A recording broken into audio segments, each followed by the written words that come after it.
ఇప్పుడు ఈరోజు మహర్షి దయానంద సరస్వతుల వారు ముంబైలోని కాకడవాడిలో మొట్టమొదలు ఆర్య సమాజాన్ని స్థాపించిన దినం కూడా. వేదాలు ప్రతి వ్యక్తి చదవాలి, ప్రతి ఇంట యజ్ఞం జరగాలి అనే ఒక మహాసంకల్పంతో, అంటే కేవలం భారతదేశం కాదండి, ప్రపంచమంతటా మానవులందరూ వేదాలు చదవాలి, మానవులందరూ యజ్ఞయాగాది కర్మలు చేయాలనే గొప్ప సంకల్పంతో మొదలుపెట్టారు. ఆ సందర్భంగా కొన్ని విశేష మంత్రాలతో ఆహ్వానిస్తాను.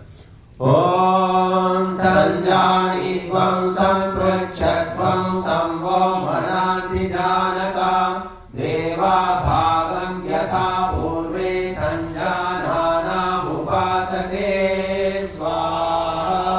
ఓం సంవా పృచ్ఛంతాం తన్వా సమ్మనాంసి సమువ్రతాః సంవోయం బ్రహ్మణస్పతిర్భగ సంవో అజీగమ స్వాహా.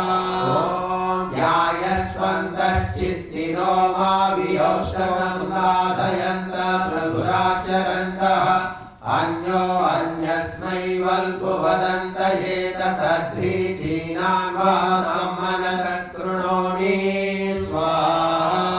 ఓం సమాని ప్రపాసావో నభాగ సమాని యోక్తే సావో యునజ్మి సంయంచోగ్నిం సపర్యతారానాభివివాభితః.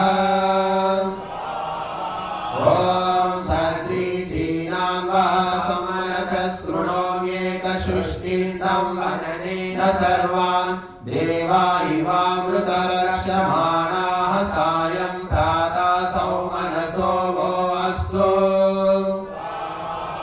ఓం సంవో మనాసి సంవ్రతా సమాకూతిర్నమయామసి ఆయియే విప్రతస్థాతం సంసమయామసి.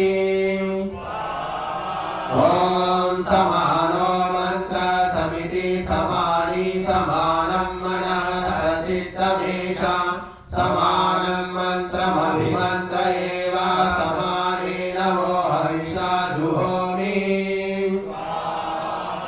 ఓం సమాని వహాకూతి సమానా హృదయాని వః సమానమస్తు వో మనో యథా వా సుసహాసతి.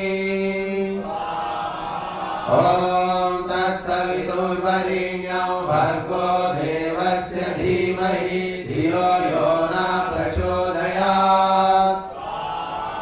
ఓం ధృతే గృహమామిత్రస్య మా చక్షుషా సర్వాణి భూతాని సమీక్షంతాం మిత్రస్యాహం చక్షుషా సర్వాణి భూతాని సమీక్షే మిత్రస్య చక్షుషా సమీక్షామహే.